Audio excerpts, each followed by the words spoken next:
Hey there, can't log in or is the Fidelity website acting up?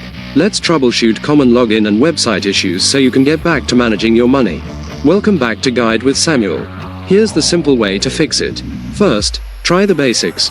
Clear your browser's cache and cookies, try an incognito window, or use a different browser altogether. For login issues, use the forgot username, password links. If the site itself seems slow or down, check your internet connection and then visit a site like Down Detector to see if other users are reporting issues with Fidelity. My crucial pro tip: bookmark the official login page. Always navigate to fidelity.com directly from your bookmark, not a search engine link or email. This prevents you from accidentally landing on a phishing site designed to steal your credentials. That's your first line of defense and solution for common technical glitches. What's your go-to fix when a website isn't working properly? Refresh, restart, or something else? Share it in the comments. For more quick tech fixes, subscribe to the channel. Thanks for watching. I'm Samuel, and I'll see you next time.